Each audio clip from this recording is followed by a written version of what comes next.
Bonjour et bienvenue à la première capsule de 2 capsules sur l'électricité. Pour cette première capsule, nous allons voir les variables et les lois dans un circuit électrique.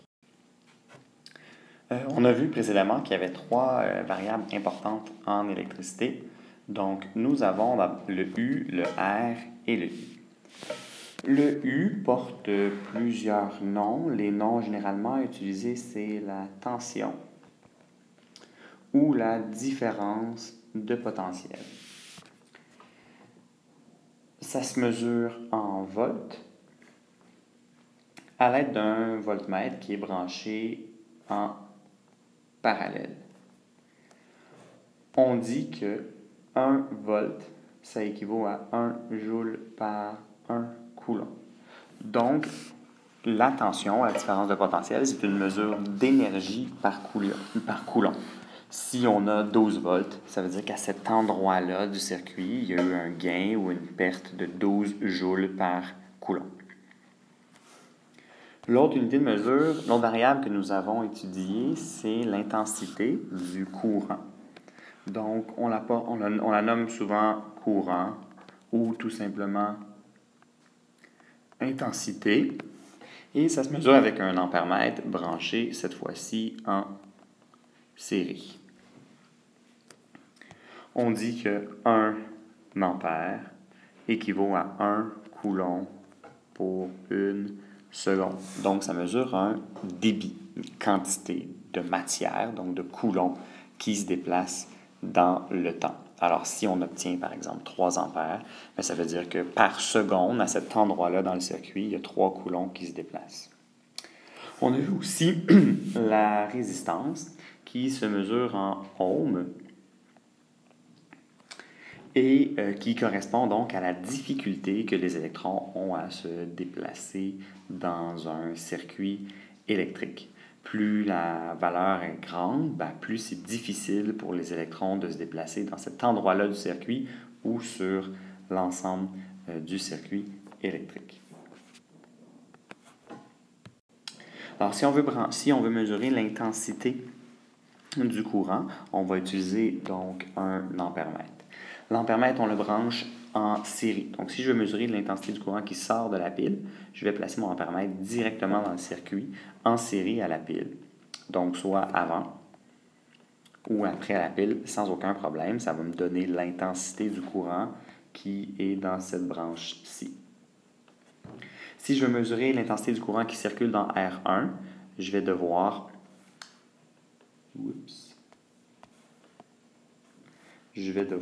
déplacer mon ampèremètre dans la première branche pour mesurer l'intensité du courant dans la première branche et déplacer mon ampèremètre dans la deuxième branche pour mesurer l'intensité du courant dans la deuxième branche.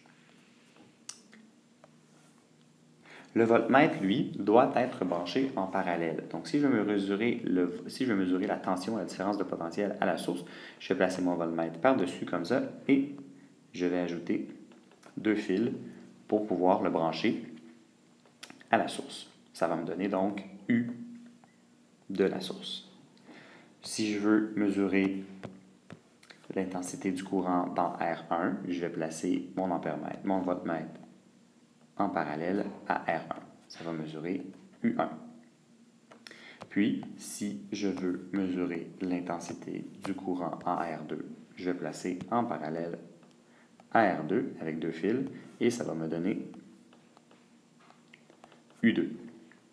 Donc, très important, l'ampèremètre est placé en série dans le circuit, alors que le voltmètre est placé en parallèle. Donc, par exemple, dans cette configuration-ci, je mesure U2 et je mesure aussi I1, l'intensité du courant en 1. Alors, on déplace les instruments en fonction de ce qu'on veut mesurer. Très important, ça c'est une note très, très, très importante, il faut retenir ça. Dans un voltmètre, il n'y a pas d'électricité qui circule.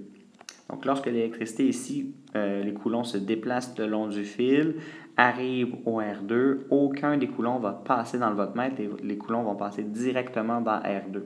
Parce que le voltmètre offre une très, très, très grande résistance. On dit que c'est une résistance infinie.